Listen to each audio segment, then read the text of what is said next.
Laudetur Jesus Christus, Vatican and World News.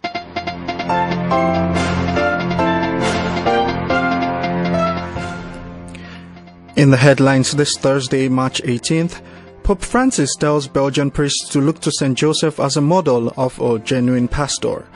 And we look ahead to the year Amoris Laetitia family, which begins tomorrow, the Feast of St. Joseph. And we highlight the harsh realities of the people in Lebanon as the country struggles through economic hardship. In the Vatican, I'm Father Benedict Mayaki. Pope Francis is urging priests to learn the art of fatherhood from St. Joseph by being a shepherd who only seeks the good of the flock entrusted to them. He made this exhortation on Thursday to a delegation from the Belgian Pontifical College, a hostel for priests from Belgium who study in Rome. Robin Gomes has more on that. Receiving the student priests on the eve of the Feast of St. Joseph in the year dedicated to him, who is also the patron of the Belgian Pontifical College, Pope Francis reflected on the guardian of the Redeemer as their role model for pastors. The Pope told the young priests, "It will do you good to place yourselves and your vocations under his mantle and to learn from him the art of fatherhood, which you will soon be called to exercise in communities and in areas and ministerial services that will be entrusted to you." In the first place, the Pope said, St. Joseph is a welcoming father who set aside his legitimate personal plans and loved and welcomed Mary and Jesus with faith. In this regard, he is a master of spiritual life and discernment who welcomes what happens in life without imposing his ideas and personal plans. The Pope said, a priest who arrives in a new parish must first love the community freely, and slowly, by loving it, he will come to know it in depth and be able to help set it on new paths. The Pope said St. Joseph lived his vocation and mission of a guardian father with discretion, humility, and in silence, in total fidelity to God's plans. He thus became the good and faithful servant who only desired the good and happiness of the people entrusted to him. This guardianship of Joseph, the Pope explained, knows when to withdraw and when to become close, but always maintains a vigilant, attentive, and prayerful heart. The Pope said, as a shepherd, a priest always stays with his flock, sometimes in front to open the way, at times in the middle to encourage, or behind to gather the last ones. Without being rigid, an attentive guardian is ready to change as situations require, always understanding the needs of his flock and avoiding the opposite temptations of domination and carelessness. I'm Robin Gomes. At a press conference earlier today, officials from the Dicastery for Laity, the Family and Life, along with the married couple, introduced the year Amoris Laetitia family, which begins on March 19th, the solemnity of St. Joseph, spouse of the Blessed Virgin Mary. Christopher Wells tells us more. The year Amoris Laetitia family has truly made the Church exult with joy, says Gabriele Gambino, the Undersecretary of the Dicastery for Laity, Family and Life. Speaking at a press conference introducing the initiative, Dr. Gambino, a wife and mother of 5, said the year is an occasion to give a boost to pastoral ministry for the family, seeking to renew means and strategies, and perhaps even some of the goals of pastoral planning. Dr. Gambino's presentation highlighted the efforts of the dicastery to provide pastoral tools for families, parishes, and dioceses in order to support their ministries to families. Also present at the press conference was the prefect of the dicastery, Cardinal Kevin Farrell. He emphasized that it belongs to the Church's mission to always be a herald of the good news of the gospel. Recalling the words quoted by Pope Francis at the beginning of the encyclical Amoris Laetitia, the Christian proclamation on the family is good news indeed, Cardinal Farrell said, it is more appropriate than ever, therefore, to dedicate an entire pastoral year to the Christian family, because presenting God's plan for the family to the world is a source of joy and hope. It is truly good news. Finally, a married couple, Valentina and Leonardo, expressed their hopes for the year Amoris Laetitia family. They said they're looking forward to living out their relationship of belonging to the Church with a renewed spirit in a period characterized by the COVID-19 health emergency, but also marked by concrete prospects for improvement of the situation. It is in this horizon of hope, they said, that we welcome Pope Francis' invitation to live the contents of Amoris Laetitia in all their richness. I'm Christopher Wells. On Wednesday, Cardinal Wilton Gregory, Archbishop of Washington, D.C., and Imam Saeed Kashmiri, representative of Grand Ayatollah al-Sistani in the United States, discussed Pope Francis' historic meeting with the Grand Ayatollah during his apostolic journey to Iraq. Cardinal Gregory was the first to speak at the webinar. Ayatollah Sistani and Pope Francis have raised the bar considerably for both of our religious faiths and traditions.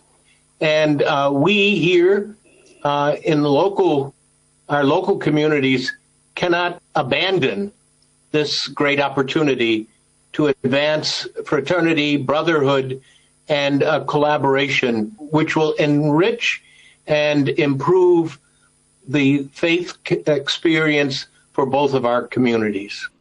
The Imam, for his part, also spoke on the inspirational effect of the meeting between the Pope and Ayatollah al-Sistani.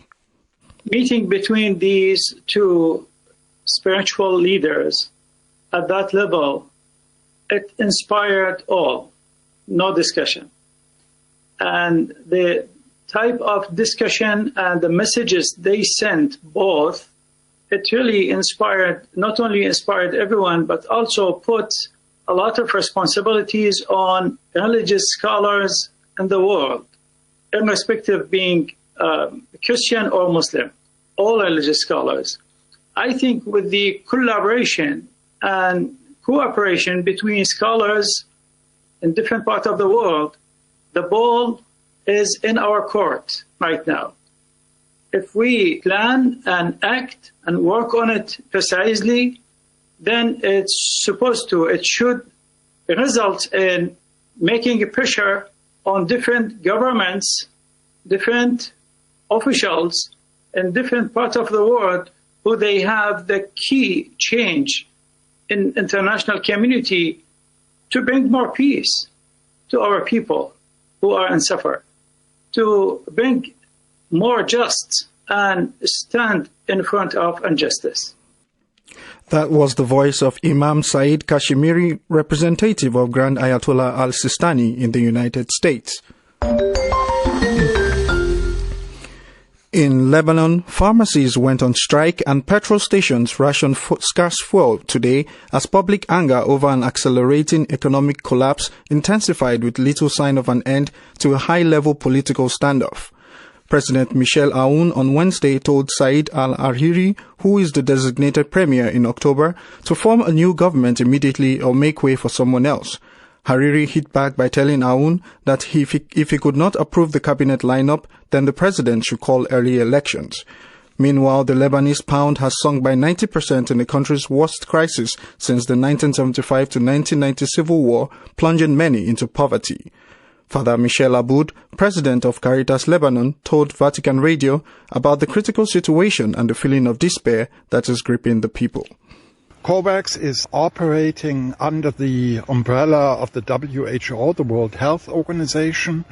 It's part of an even larger effort under the acronym of ACTA, which attempts to help less fortunate countries to participate as fully as possible in efforts to combat COVID, helping with testing kits, with expertise, with advice, and of course now at this point in time, particularly with vaccines. And the premise is what I said already, the realization that we will win this together or no one will win. It's as simple as that.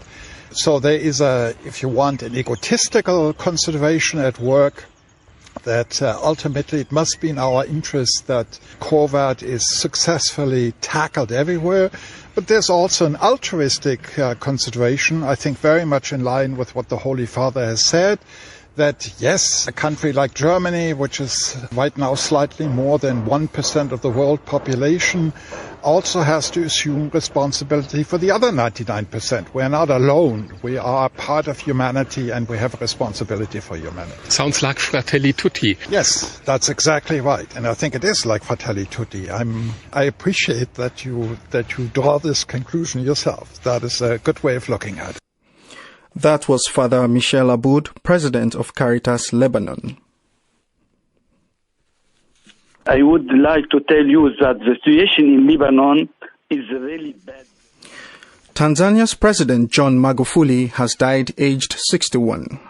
According to official reports, he died on Wednesday from heart complications at a hospital in Dar es Salaam, the country's capital. President Magufuli had not been seen in public for more than 2 weeks and rumors had been circulating about his health.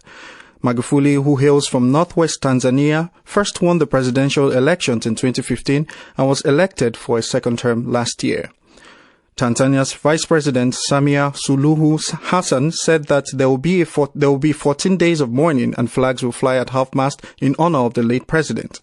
According to Tanzania's constitution, Vice President Hassan should assume the presidency for the remainder of the 5-year term that Magufuli began serving last year after winning a second term.